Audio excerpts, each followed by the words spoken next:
Donc nous allons voir ensemble comment s'effectue l'analyse granulométrique au laboratoire.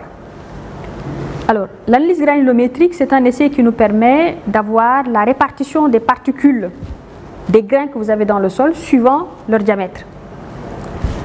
Alors, cette répartition-là nous permet de dire, dans un échantillon de sol, on a des diamètres, donc des particules d'une certaine ouverture représentent tant de pourcents. Les particules d'une autre ouverture représentent tant de pourcents. Donc un peu, voilà l'objectif un peu de cet essai ou de cette analyse granulométrique. Je donne un exemple simple. J'ai un échantillon de sol donc dans lequel j'ai des particules qui ont les mêmes formes, les mêmes diamètres,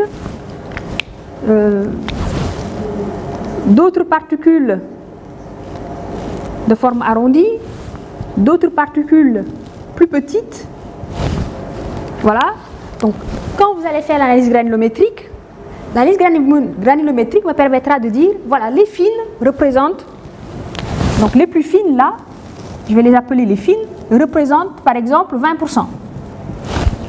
Les diamètres arrondis, donc qui sont moyens, représentent 40%. Les particules grossières représentent donc la totalité, donc vous avez 40%. Donc voilà un peu l'intérêt de cet essai. Cet essai nous permet donc de voir dans le sol ce que chaque ouverture, parce que les fines, on sait quand est-ce qu'on dit qu'une particule est une fine, quand est-ce qu'on dit qu'une particule est de dimension moyenne et quand est-ce qu'on considère la particule comme étant grossière. Donc elle nous permet de savoir dans le sol la répartition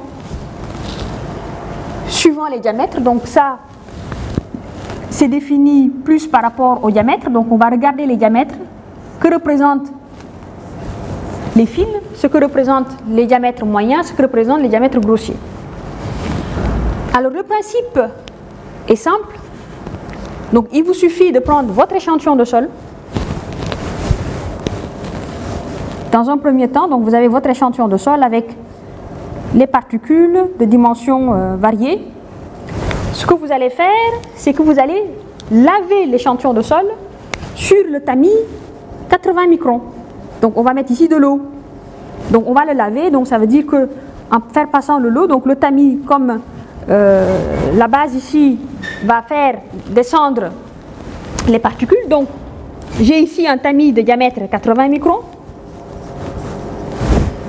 Donc les particules de diamètre inférieur à 80 microns vont passer à travers le tamis. Les autres vont être retenues sur le tamis.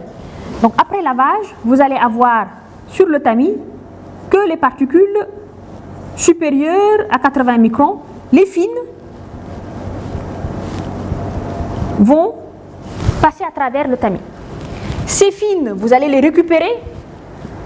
Les particules grossières, vous les récupérez, vous les mettez à l'étuve. Donc on va récupérer les particules grossières, on les met à l'étuve à 100 degrés. Et une fois que les particules donc de dimension supérieure à 80 microns sont sèches, vous les faites passer sur ce qu'on appelle une colonne de tamis. Donc la colonne de tamis, ce sont des tamis superposés de diamètre variante. Donc l'ouverture la plus grande va être ici, donc là ça va être l'ouverture de 2 mm. Là j'aurai l'ouverture de 1 mm, l'ouverture de 400 microns, l'ouverture de 200 microns, l'ouverture ici de 100 microns, on peut mettre ici une ouverture de 80 microns. Donc les particules de dimension supérieure à 80 microns, après lavage, vous les placez à l'étuve jusqu'à séchage et vous les faites passer sur la colonne de tamis. Donc vous allez placer l'échantillon ici et donc en secouant la colonne, vous secouez la colonne, donc vous allez avoir une répartition sur les colonnes, sur les tamis inférieurs. Okay? Et ceci va vous permettre donc de faire la répartition suivant l'ouverture. C'est ceci qu'on appelle le tamisage à sec. Voilà. Les fines que vous allez récupérer à travers le tamis 80, ben, ces fines, vous allez aussi les placer à l'étuve, parce qu'en fait, vous allez récupérer, donc là, vous allez récupérer un mélange d'eau et de particules fines. Donc, vous allez laisser ce mélange-là décanter. Donc, le mélange, vous allez le laisser se décanter. Donc, vous allez récupérer le mélange de fines et d'eau. Vous allez laisser le mélange décanter. Donc, je vais avoir ici la décantation. Donc, je vais avoir les fines qui vont être au fond. Et je vais avoir ici de l'eau claire. Vous enlevez cette eau claire, vos fines.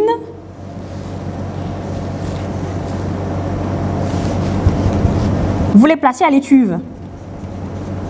Vous allez récupérer donc des fines sèches. Et de ces fines sèches, une masse avec laquelle vous allez faire ce qu'on appelle de la sédimentométrie. Donc les fines sèches vont servir à faire de la sédimentométrie, que nous verrons dans la partie manipulation. Nous allons passer à la manip pour l'essai granulométrique. Donc pour effectuer l'essai granulométrique, vous aurez besoin d'une balance, d'une colonne de tamis, donc un dispositif pour faire la décantation. Alors, et effectivement le matériau donc sur lequel vous voulez sortir la répartition des grains ou des particules suivant leur diamètre.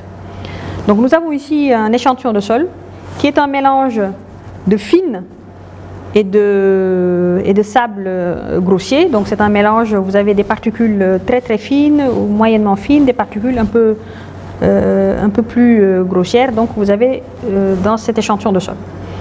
Alors, nous, je dirais en mécanique des sols, pour avoir cette répartition-là, pour qu'elle se fasse de manière claire et qu'on puisse connaître effectivement pour chaque diamètre ou pour chaque classe de particules le pourcentage, on fait un lavage donc, du sol.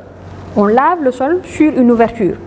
Donc, le lavage va s'effectuer sur un tamis. Donc, un tamis, donc vous avez ici l'exemple d'un tamis. Donc, c'est un tamis à maille carrée. Donc, c'est à maille carrée, ça veut dire tout simplement que l'ouverture est ici carrée. Okay? Donc, là, c'est un tamis de 20 mm que vous avez ici. Et là, je vous montre un tamis de 80 microns.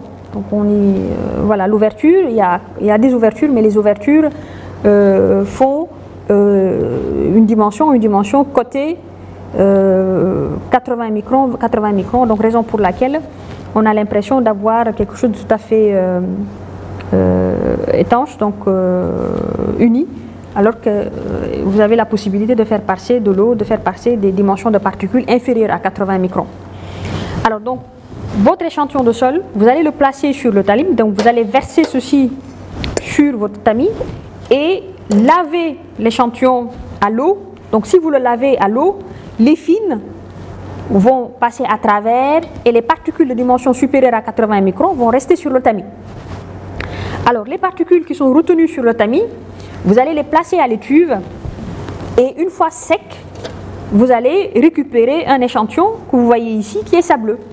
Et cet échantillon-là est dépourvu des particules de diamètre inférieur à 80 microns.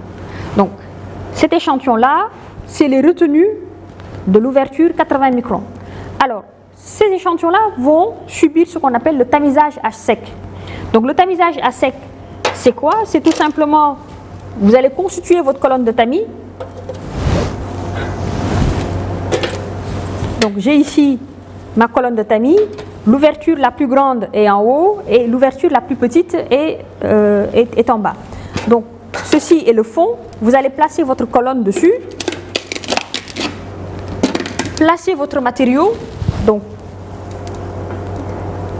lavez au tamis 80 et vous allez Donc vous secouez la colonne. Donc si vous secouez la colonne, les particules vont se répartir suivant l'ouverture de chaque tamis. Donc là, le diamètre est grossier. Donc ici, on est à 2 mm. Vont être retenues sur le tamis de 2 mm les particules de diamètre supérieur à 2 mm et ainsi de suite. Et donc, une fois que vous avez la répartition, vous allez récupérer la masse retenue sur chaque tamis afin donc de pouvoir calculer par rapport à la masse totale le pourcentage retenu sur chaque tamis. Les fines qui sont donc retenues, en fait, qui représentent les passants au tamis 80, donc quand vous avez lavé ce qui passe à travers le tamis 80, vous allez récupérer ces éléments-là, les placer dans cette éprouvette et laisser décanter. Ensuite, vous enlevez l'eau. Les fines que vous allez avoir ici, donc le flocula que vous allez avoir là, vous allez récupérer ce flocula là, donc vous le laissez décanter, vous enlevez l'eau claire, vous récupérez les fines que vous allez placer à l'étuve. Donc vous les placez à l'étuve, vous allez vous retrouver avec un échantillon sec. Cet échantillon-là, vous allez le broyer pour en prélever une certaine quantité, 80 grammes, et faire ce qu'on appelle la sédimentométrie. La sédimentométrie va vous permettre d'avoir la répartition des éléments fins, donc inférieurs à 80 microns. Vous ne pourrez pas faire la répartition des éléments inférieurs à 80 microns par tamisage à sec. Non, le tamisage à sec, c'est pour les éléments supérieurs à 80 microns. Et les éléments inférieurs à 80 microns vont subir la sédimentométrie. Une fois que vous allez obtenir la répartition des éléments supérieurs à 80 et des éléments inférieurs à 80, vous allez les combiner pour avoir la seule et unique répartition granulométrique de votre sol. Et donc la courbe granulométrique.